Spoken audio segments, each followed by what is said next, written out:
content is king here, and so is the way to access it. I think that social will become far more a viable product as people start to play more and more on their mobiles and on their tablets and have access to things that just didn't exist in the past. Right now, you could see the growth of mobile in all areas, particularly in live gambling.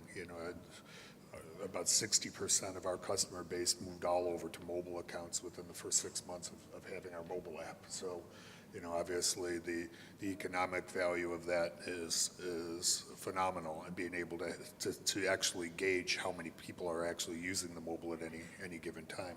And I think that content, as it's developed more and more for the mobile, things like what's popular in the U.S., like a Candy Crush or games that have a lot of player retention, start moving more and more to a full screen on a mobile and make it a more attractive interface for people to use. I think that social becomes more viable at that point. I agree that convergence is there. Social is not something we've specialized in yet. I mean, we're looking at it as a group, and it's something we take quite seriously. But from a land-based side, in the sports betting side, our goal is really to try to find every sector where we could keep people engaged.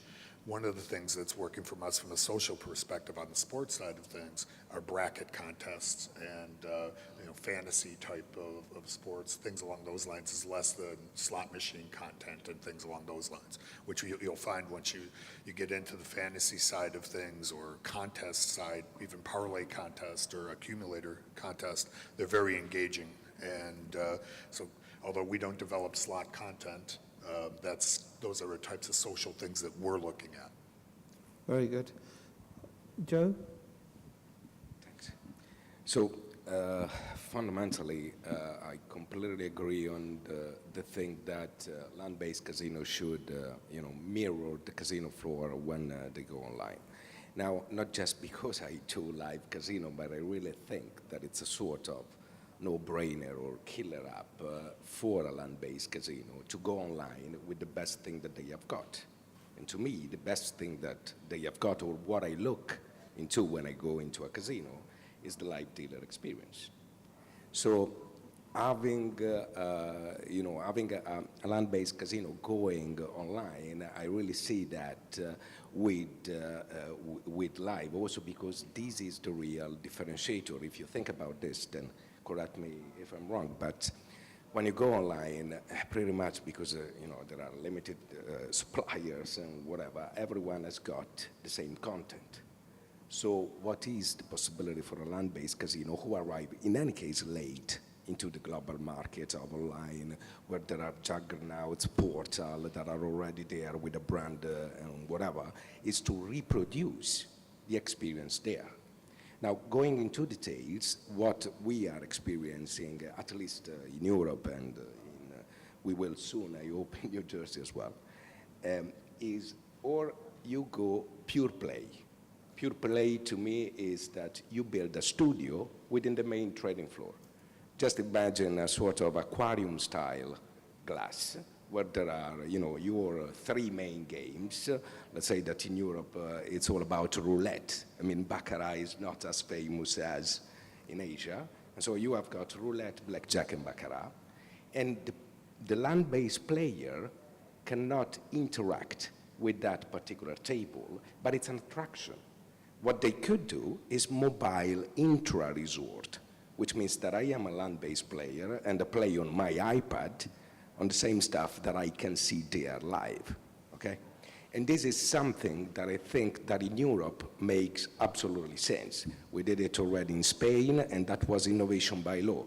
I mean, the only possibility that you have got to go legal online in Spain doing live is from a physical casino. So we come back to what John said about regulation, is the driving force of casino to go online. Another thing which I think that could be and is already something which is a success in Asia, it's what I call dual play. So you have got a live table with a camera where live players of land-based play, and you play online as well. So there is, this is the maximum trust level, I think, that you can get.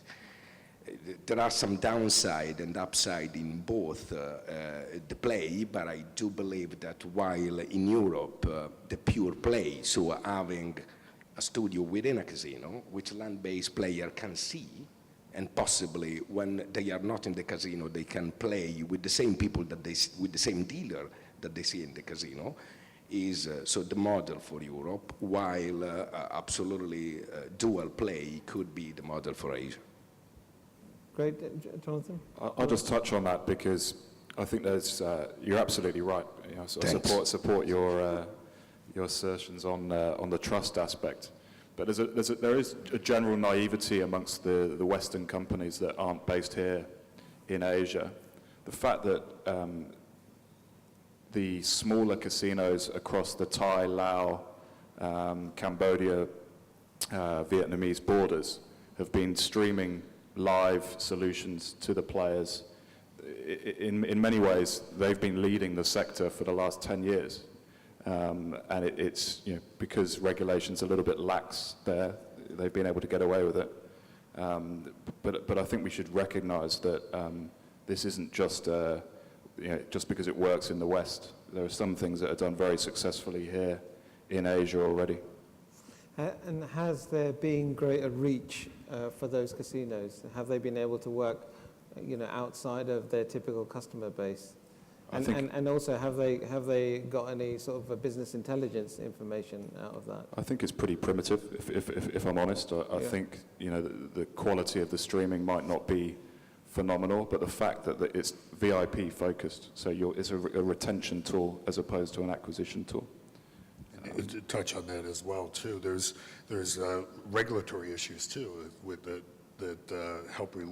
live dealer helps relieve. I mean, there's table caps in some markets here in Macau and others where you have no choice but to grow in that direction, right? So I mean, I think that'll help fuel a lot of things, and you see it here now. It's in